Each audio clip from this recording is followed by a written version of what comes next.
Y está con nosotros el senador Eduardo Vicki, senador nacional por Corrientes. Después de una semana súper intensa, Sí. ¿no? ¿Cómo lo vivió usted la semana? Bueno, fue un poco previendo lo que iba a pasar, ¿no? Teníamos más o menos la información de lo que pasaba e incluso cómo se venía dando por lo menos en la opinión pública y también en los legisladores, estos temas que tienen que ver con algo muy sensible, como son la discapacidad, la pediatría y esas cosas que estaban en diputados, que como ustedes vieron, votaron más por el rechazo al veto que por la misma ley. Sí. Pero además, nosotros tratábamos un tema que en el Senado fue la Cámara de Origen, que tiene que ver con los ATN, que me gustaría que eso lo analicemos bien, y que además la iniciativa la tuvieron los 24 jefes de estados provinciales, digamos, ¿no? 23 provincias y el jefe de gobierno de la ciudad de Buenos Aires. Así que fue muy importante porque además tiene que ver con el federalismo, tiene que ver con un debate que nos debemos en la Argentina y que, para bien o para mal, yo digo que a veces no hay mal que por bien no venga, cuando el Ejecutivo se debilita, aparecen las oportunidades de discutir el federalismo. ¿Ustedes se acuerdan? Yo viví como funcionario provincial después del 2001. Después del 2001 había un gobierno muy débil, se había ido de la Rúa, y los gobernantes, o sea, los presidentes eran elegidos por el Senado. O sea, era un senador a un legislador. Entonces, necesariamente tenía que tener un acuerdo con todos los gobernadores, que fueron los que quedaron en pie en ese momento. ¿Y qué pasaba? Digamos, cuando tenía que haber acuerdo con los gobernadores, empezó a debatirse de otra forma la política nacional, y durante ese tiempo fue el único tiempo donde las provincias ganaron más fuerzas que la presidencia, ¿no? Y aún así, fue una de las primeras etapas donde las provincias salieron a socorrer el gobierno nacional, donde salió lo del 15% para sostener el ANSES, por ejemplo, que hace poquito, gracias a la justicia, Macri lo tuvo que reponer a todas las provincias, pero el 15% de la coparticipación iba a pagar el ANSES, o sea, los jubilados nacionales en ese momento. Y así aparecían pactos fiscales y demás, ¿no? Pero luego con Néstor Kirchner se volvió a fortalecer mucho el Ejecutivo, de tal forma que los ATN, por ejemplo, prácticamente nos los repartió durante mucho tiempo, se acumuló así 10.000 millones de dólares de reservas solamente de ATN, y eso después terminó negociando con deudas que tenían las provincias con la nación y se las quedó de nuevo la plata, digamos, ¿no? O sea, las provincias debían plata fundamentalmente por un esquema que se dio en los 90 de adelanto de coparticipación. Y entonces el tipo dijo, bueno, acá tengo estos 10.000, a los que me deben, vos me debes 10, listo, acá me quedo con esto, firmame y chao.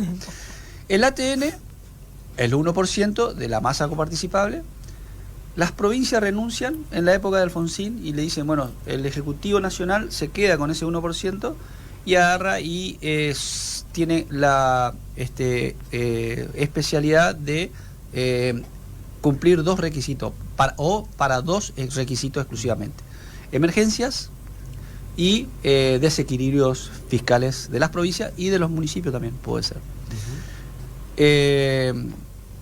Dos, digamos, si uno lo analiza desde el punto de vista estratégico, político, no está mal, es decir, tener fondos para cualquier eventualidad. La naturaleza claro, de la medida está buena. Promedio de utilización de los fondos, 20 y pico %. O sea, quiere decir que los ejecutivos, 20 y algo % terminan dando, lo otro se queda. Y va a una cuenta que se va acumulando, ¿no? Es para dar ejemplo, ¿no? Estos últimos 6-7 años, Zimmerman el otro día decía, 22 a 25% creo que era el promedio de lo que se repartió. Y en pandemia, que fue la etapa más importante, 38%. Imagínense que en una pandemia solamente el 38% de esos fondos se repartió a las provincias, que era una emergencia realmente, ¿no? Así que vemos que este gobierno además manifiestamente dice que las provincias se arreglen, no la vamos a mandar un peso, con lo que tienen se tienen que arreglar. Y en segundo lugar, cuando hay emergencia tampoco acusa recibo. tuvimos que hacer una ley de emergencia de Bahía Blanca. Bueno, acá en Corrientes tuvimos varios eventos y bueno, creo que había mandado 1.000 millones en enero del año pasado por el tema de los incendios.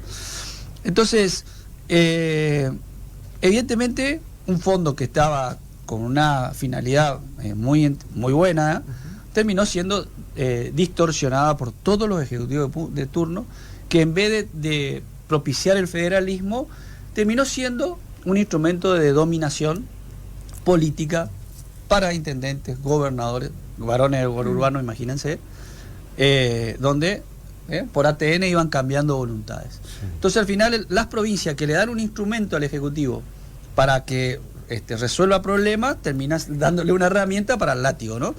Estas son las cosas que nos parecen que se tienen que terminar. Los gobernadores decidieron que se repartan los fondos y en el reparto 42% le queda a la nación. No es que el 1% se reparte a toda la provincia todo, sino 42% por los índices de coparticipación se queda el Ejecutivo. O sea, que imagínense, con este análisis que yo hacía recién, digo, si querés seguir teniendo esos fondos para atender los problemas, te alcanza, porque si el promedio es 38, 37, lo que máximo que se usó en todo este tiempo, y te va a quedar 42, y bueno, tenés la posibilidad.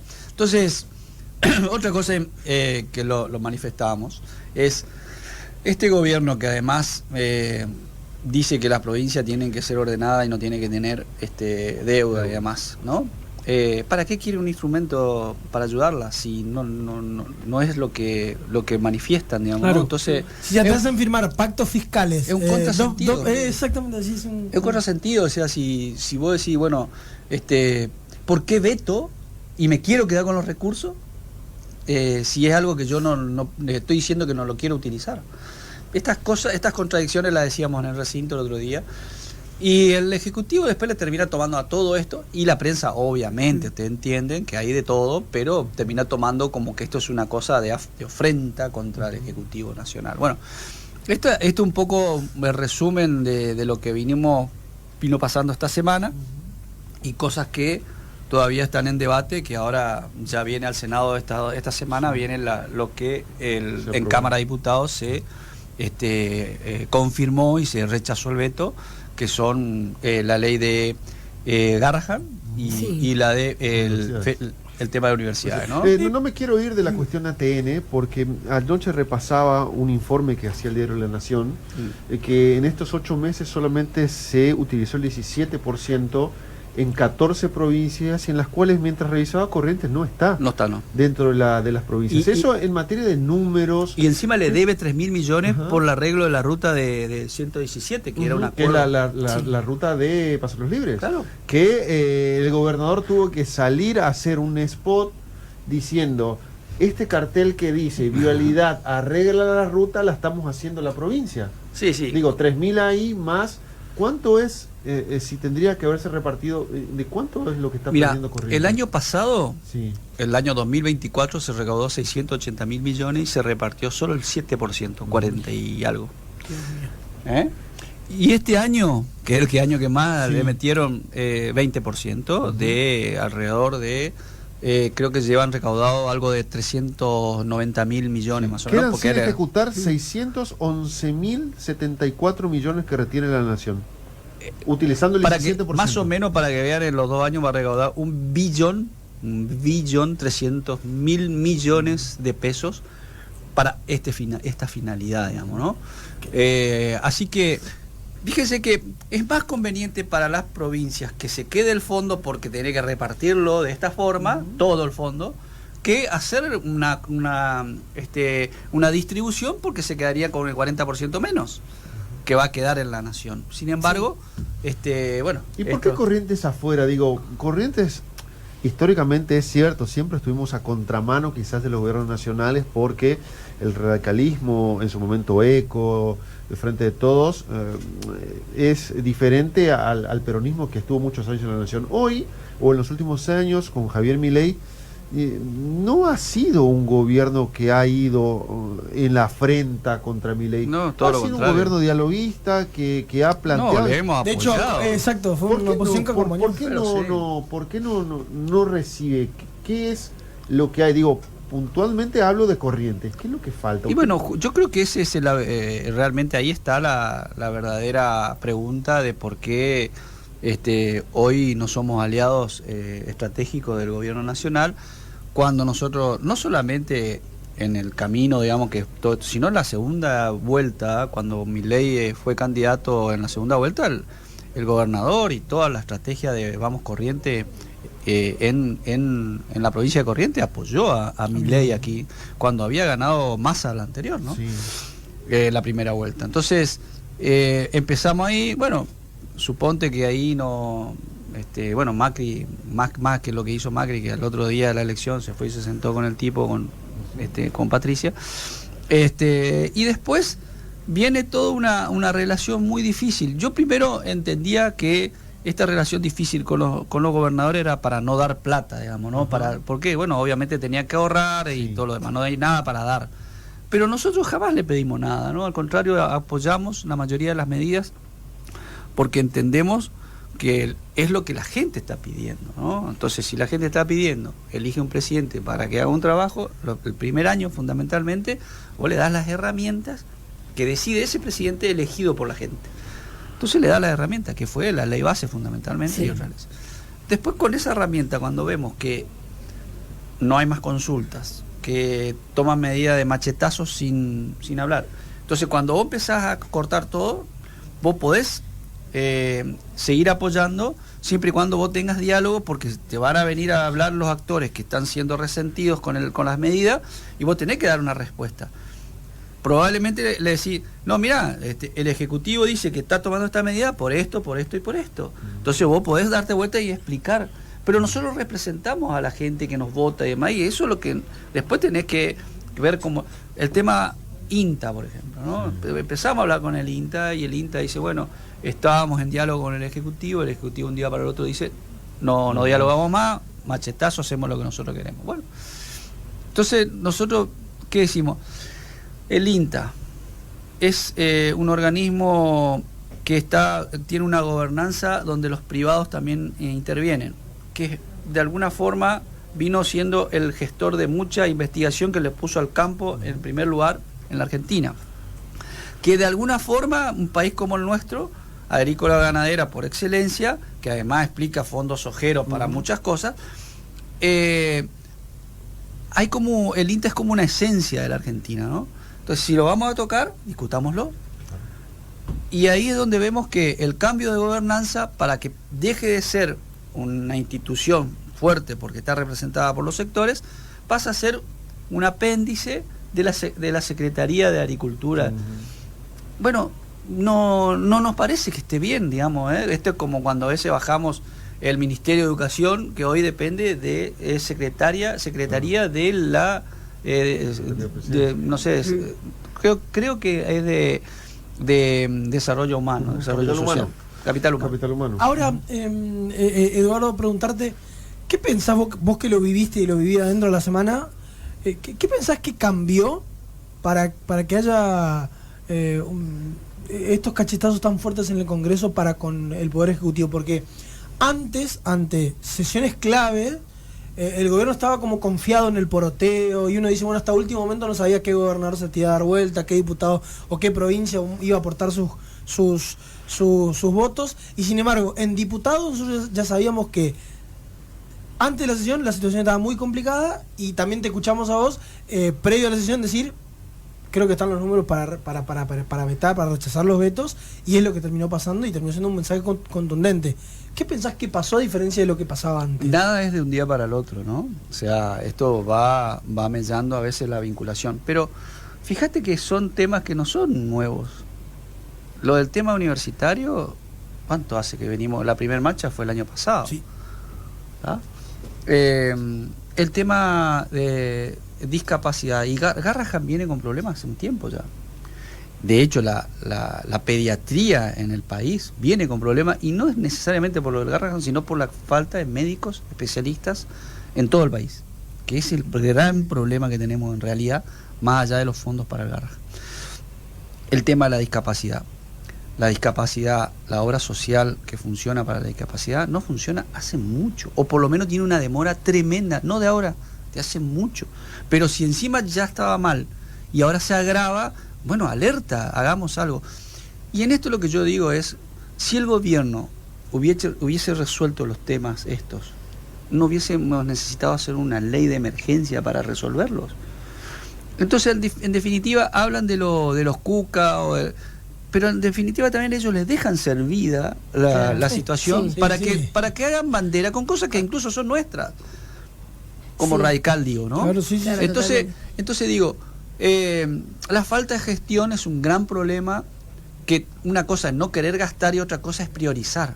Sí. Porque vos podés tener poca plata, pero vos tenés que priorizar. Claro, obviamente. Y uno pregunta, ¿pero qué va a pasar? Porque en el último anuncio, cuando se presentó lo que es el presupuesto de 2026, se anunciaron algunos porcentajes para estos sectores. Y uno pensó que iba a haber algún cambio, una modificación. Y sin embargo, después de este anuncio, se fue el dólar, o sea, fue todo para abajo. O sea, fue peor.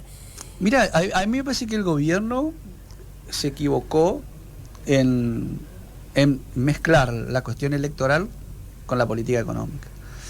Y de un tiempo a esta parte tomó algunas decisiones para que el dólar no flote, como por ejemplo aumentar las tasas. Entonces vos te convenía ir a hacer un plazo fijo y no comprar dólar para ahorrar. Entonces te da un plazo fijo de 50%. Sí. ¿Cómo 50% un plazo fijo? Vos decís, bueno, está, si está, me meto ahí. Te digo que hasta 60. Llegó a algunos bancos, sí. Llegó a 65. Yo al último me acuerdo de la 50. Ahora volvió a bajar, sí, ahora volvió Pero a lo bajar. que quiero decir es, ¿no le da a usted la sensación que algo no está bien? Sí.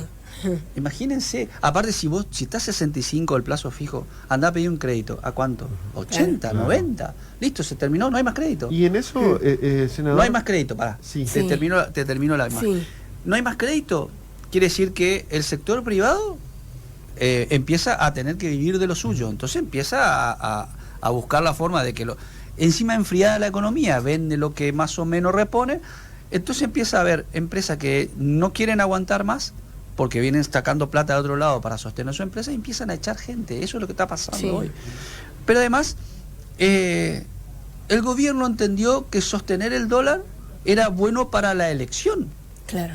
¿Me entendieron? Y ahí es donde mezcló los temas, me parece. Hago ese análisis.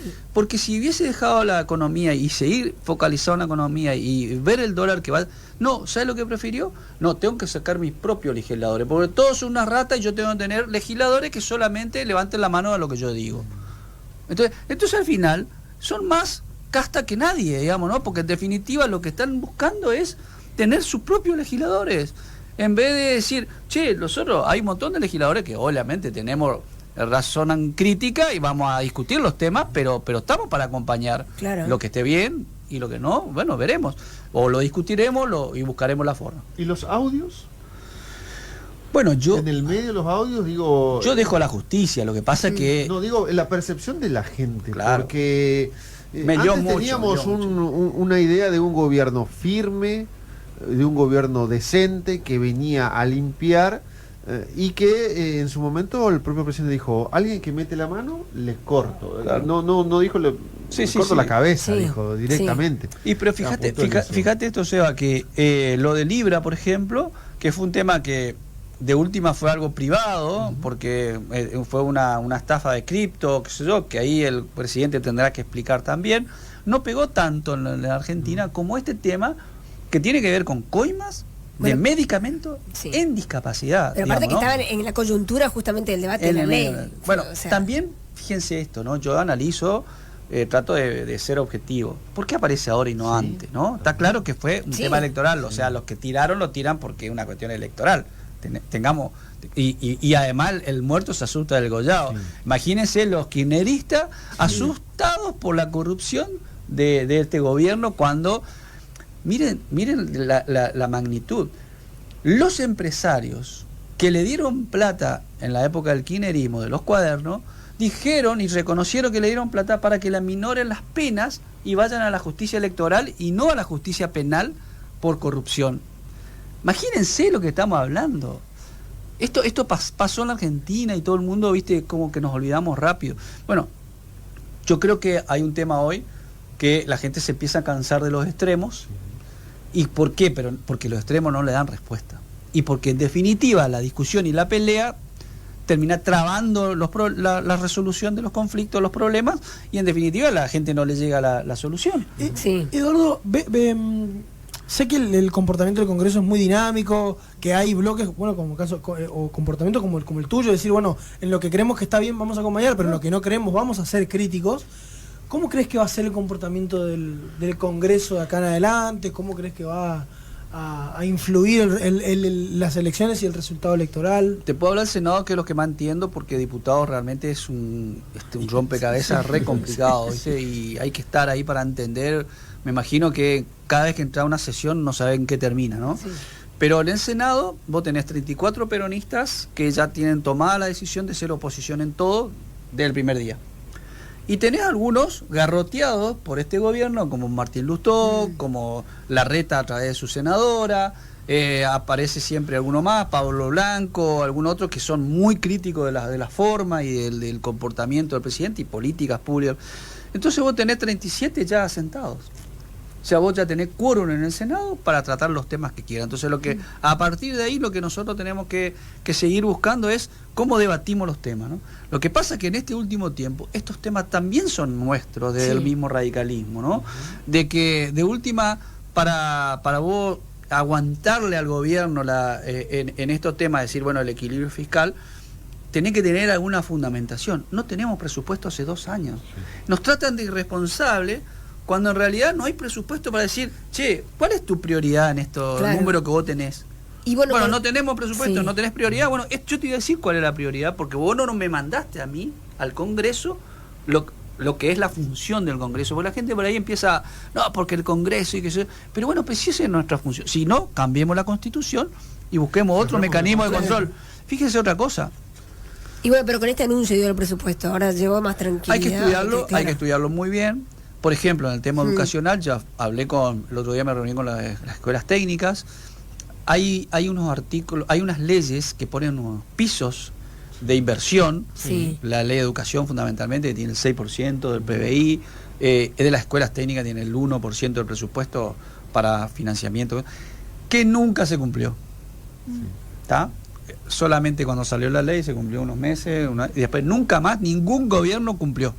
Entonces dicen estos, mirá, esto nunca cumplieron, saquémosle, porque al final termina siendo una presión de miércoles, pero miren, acá está lo que vamos a invertir. Y de hecho ellos dicen, vamos a aumentar lo que se hacía antes, en discapacidad y en temas de jubilación y demás, ¿no? Entonces, el presupuesto por ese lado yo creo que tiene aumento social, en el gasto social, pero elimina algunas limitaciones digamos, que tiene la ley, que a algunos le hace ruido y que probablemente sea una gran discusión. El gobierno se va a quedar con el 60% del presupuesto para gastar, el 32% reparte a las provincias y hay un 8% que queda entre organismos y entes que están por fuera, digamos, de los dos ámbitos. Así que es un presupuesto a analizarlo, tiene, desde ya, yo no soy economista, pero tiene números que son inviables, 10,1% de inflación, crecimiento del 5%, habla de impuestos que se van a bajar, que ya son los que se hicieron este año, no el año que viene, sino el tema de la soja y demás. No vemos más que lo que significa el equilibrio fiscal, y el otro tema es que va a haber un pequeño desfasaje de la balanza comercial exterior, porque creo que hay 3.000 millones de dólares más o menos que vamos a importar más que exportar, digamos, ¿no? O sea, ese va a ser el desequilibrio. Algunas cositas que vi rápido, digamos, de lo que se presentó. del presupuesto. Ahora va a entrar la discusión en diputados, ahí se discute en la comisión de... Nosotros, ¿qué hacemos? Desde el Senado nos vamos a discutir a diputados y planteamos nuestra propuesta allá para que la ley venga terminada y en Senado la aprobemos directamente. Claro. Sí, cuando te escuchaba hablar del Senado, lo que preguntaba Marquitos, planteaste lo de Lustó. Sí. Y yo me pregunto hoy, saliendo un poco lo que es el Senado, la vida de la UCR. Lustó finaliza su mandato a fin de año. Sí. Fue bastante cuestionado por propios, algunas decisiones que tomó, de hecho hay algunos que están bastante enojados. Y también después de la elección aquí en Corrientes se planteó un nuevo esquema hacia una mirada nacional de la UCR. ¿Cómo lo ves? Con una foto sin Lustó. Con una foto sin Lustó. Yo le agregaría eso. ¿Cómo lo ves? Y vos crees que Gustavo Valdés hoy podría encaminar la idea de esta nueva UCR nacional? Mira, a mí no me gusta hablar de nombres personales, pero creo que vale el análisis de Martín Lustó como una personalidad muy, muy difícil, desde el punto de vista que él tiene una formación muy fuerte y fundamentalmente en la parte económica, que además compite prácticamente con el presidente Milei en cuanto a sus visiones. Sí. Entonces, a partir de ahí yo creo que se desató una guerra en la que perdió por lejos Martín Lustó en cuanto a la adhesión pública, ¿no?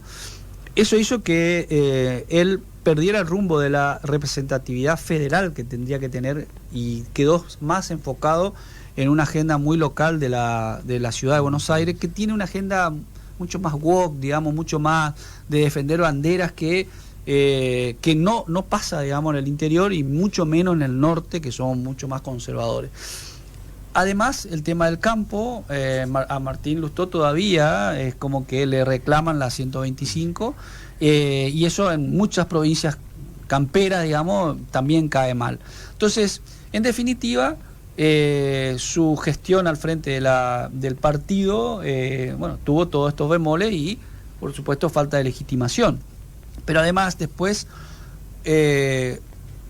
y lo vivimos en el Senado más que en ningún otro lado, en el bloque de la Unión Cívica Radical quedaba muy solo porque atentaba comúnmente contra los gobernadores como unas fuerzas internas que teníamos dentro de la UCR, ¿no? Los gobernadores por un lado, Martín Lustó por el otro, y las provincias o los dirigentes que no tenían gobernadores, empezó a armarse, digamos, una suerte de problemática. Esto hizo que nunca o muy pocas veces pudiéramos tener una reunión de gobernadores con dirigentes para tratar de armar una sola UCR a nivel nacional. Lamentablemente, como siempre, las internas debilitan y bueno, obviamente vamos camino a un recambio para fin de año, en el que yo creo que Gustavo Valdés, en algún momento atacado fundamentalmente con el tema Loan, lo vieron debilitado, él se quedó en Corrientes, trabajó su estrategia electoral en Corrientes, le fue muy bien y además termina siendo el ejemplo que hoy cualquier diario que vos leas, todos hablan del error de Corrientes por parte del gobierno nacional. Hoy estaba leyendo Morales Solá, hablaba de lo mismo. Entonces, el tipo dice, la estrategia de Corrientes que realmente le fue muy mal, terminaron cuarto, yo creo que hoy Gustavo Valdés tiene un escenario ideal por dos motivos. Primero, porque él reivindicó su figura nacional, le ganó a todos acá muy bien, terminó siendo el que le ayudó al gobierno, pero después fue destratado, y además deja la gobernación, por lo tanto tiene tiempo. Y eso me parece que es muy bueno, porque el tener tiempo para trabajar, hoy Schiaretti lo está haciendo, como diputado nacional también, como candidato a diputado nacional y demás, pero yo creo que hoy la figura de Gustavo Valdés es una figura convocante en cualquier provincia argentina, porque es el ejemplo del radicalismo resiliente, que gobierna bien, que administra bien, que gana elecciones y que puede ser lo moderado nacional como una opción tercera, digo, de esto de los extremos. El escenario ideal para la presidencia de la UCR, de eso hablamos. Como dirigente nacional, después si presidente o no es relativo, porque él no necesita de la presidencia para figurar a nivel nacional como un dirigente de la UCR importante. Puede ser él o puede ser una figura que tengamos que buscar que sea convocante. No necesitamos un presidente que una la UCR. ¿No? Pero el armado van a ser un poco desde los gobernadores que están, digo, fortalecidos y legitimados por las comunidades, porque digo también, previo a lo que fue el encuentro en Córdoba, Maxi Puyaro se reunió con intendentes radicales también, digo, también hay como un armado silencioso desde los gobernadores. Es que para mí lo que pasa es que cuando vos decís de una provincia que tenés gobernador se ve mal, pero pero para mí, sin lugar a dudas, la fortaleza de la Unión Cívica Radical son sus gobernadores que pueden mostrar gestión, o sus intendentes, si querés, que pueden mostrar gestión. De ahí en más, tenemos que ir viendo cómo rearmamos todo el país a nivel federal. Y eso me parece a mí que fue lo que no quiso ni Lustó ni Manes, porque no pasaban por ello, ¿no?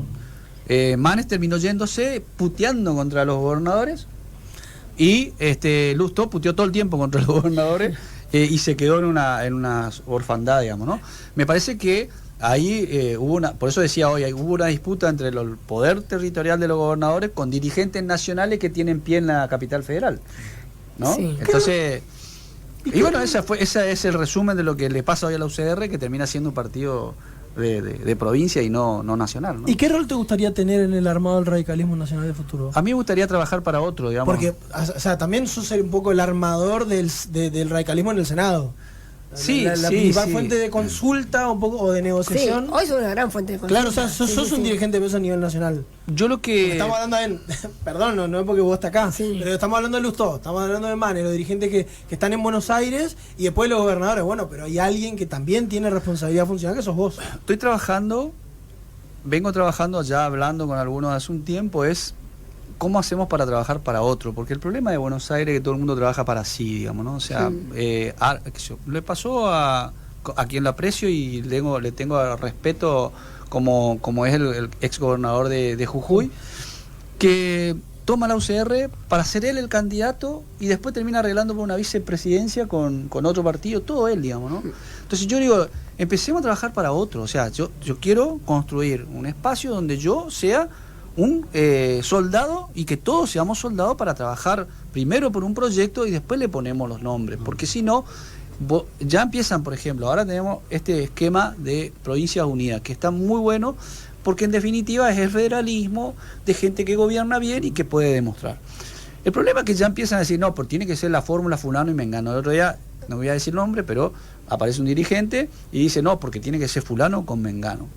Y no estaba el radicalismo. Le digo, pero el radicalismo tiene 5 gobernadores, ¿qué no va a estar? No, porque viste, toda la lógica de Buenos Aires, entonces, paren, no pongan todavía los nombres y trabajemos sobre una propuesta donde digamos, che, estamos de acuerdo con esto. A ver, ¿cómo vamos a armar el esquema de donde podamos seguir trayendo gente, que se haya adhesión, que haya dirigencia, que venga para un proyecto nacional de verdad? De verdad. Iniciar un proyecto como el de Vamos Corrientes, digamos. Y bueno, yo creo que Vamos Corrientes es un buen ejemplo. Porque digo, hay un radicalismo que fue trabajando independientemente de la persona. Y después cuando una persona, le pasó este año, cuando una persona dijo, yo quiero ser presidente porque yo quiero poner candidato, digo yo, fuera. Claro. Hubo un radicalismo que trabajó. Hubo intendentes que trabajaron no sabían quién iba a ser el presidente de la UCR, pero se trabajó incluso con un partido intervenido y el partido no sufrió nunca, digamos. Mirá, es bueno el análisis de la forma en que se dio, pero no es comparable porque nosotros acá en Corrientes lo hacemos desde un gobierno que nosotros ganamos, con 60 municipios. Entonces es más fácil. Y hay liderazgo, hay un gobernador, un Gustavo Valdés, que lidera, te guste o no te guste. El problema nacional es que no tenés el líder. Bueno, y no tenés gobierno nacional. O sea, digo, pero en su momento no es tan fácil como podría ser acá. Ahora sí, te tomo que es un buen esquema donde vos perdés tu bandera partidaria y armás un esquema de alianza donde vengan todos, muchachos, y nos ponemos de acuerdo. Eso sí me parece que está bueno y hace falta a nivel nacional. Sí, nos quedan unos minutos nada más, pero es muy complejo, uno dice la política, la economía, y aparte cuando se habla del porteño, de Buenos Aires, de las medidas que se toman, sin embargo estas últimas elecciones se nacionalizaron, pero tenían que ver con la provincia de Buenos Aires. Y el gobierno claro, lo hizo, y el problema es que eso después impacta en los mercados, impacta en la economía, algo que uno dice, no, pero es provincial, pero impacta en la Argentina en general. Pero porque el error fue haber nacionalizado las elecciones y haber puesto... Y lo sigue haciendo, digo, por eso pregunto, ¿cómo va a terminar, si se quiere? Lo sigue haciendo desde el punto de vista de poner la política sobre la economía cuando no tenía por qué estar más en una elección de medio término. ¿Entendés? Y además, si realmente tenían intenciones de poner la política para soportar la economía, hubiesen hecho otro tipo de alianza, hubiesen ganado Corrientes, hubiesen ganado Santa Fe, hubiesen ganado un montón de provincias. digamos, si hacían una alianza... Le hubiera dado estratégica. otro músculo Y a la hora por de plantear algunas supuesto, situaciones, no, pero se bueno. Porque quedaron ahora- en la estrategia de lo mío es mío. Claro. Y ahora en las elecciones de octubre, cada uno tiene sus candidatos y, Claro. y sabemos cómo le fue a la Libertad Avanza. Imagínate. Ahora estamos a la expectativa de que el dólar va a estar variando y el riesgo país para ver cómo le va al gobierno, si llega o no a octubre. Sí. Un gobierno que parecía que hace un mes atrás comía a los chicos crudos, digamos, ¿no? Y ahora parece que bueno, para... entonces, miren, pero también quiero ser optimista, porque Sí, si eso no... decía, ¿cómo llevar tranquilidad ante tanta, hasta desestabilización, dijeron ya esta semana? Hoy el sartén, digamos, gobierno. el mango del sartén lo tiene el gobierno. O sea, si el gobierno quiere relanzarse, tiene que pensar en otra forma, porque ya lo que hizo no le fue bien. Tiene que tratar otra forma de musculatura política, donde va a tener que hablar con todos los gobernadores, donde va a tener que acordar, y no necesariamente por plata, digamos. Esto es una cuestión que tiene que ver con proyectos, objetivos de política de Estado, y que tenga en cuenta las diferencias que tenemos en nuestro país, que es tan grande. Entonces, me parece que si no está dispuesto a hacer eso y está dispuesto a morir de pie, me parece que están buscando otra cosa. Entonces quiere decir que este gobierno siempre lo que quiso es un poder para ellos solo, de poco, y comer a todo lo que no sea kirchnerismo para quedarse con toda la oposición, que es lo que aparentemente pasa hasta hoy, ¿no? Senador, le agradecemos haber venido Sí. este domingo. Hicimos, la verdad, que un análisis interesante de lo que sucede a nivel nacional. Vamos a seguir porque van a seguir, creo que hasta las elecciones de octubre, siendo el eje central de las miradas.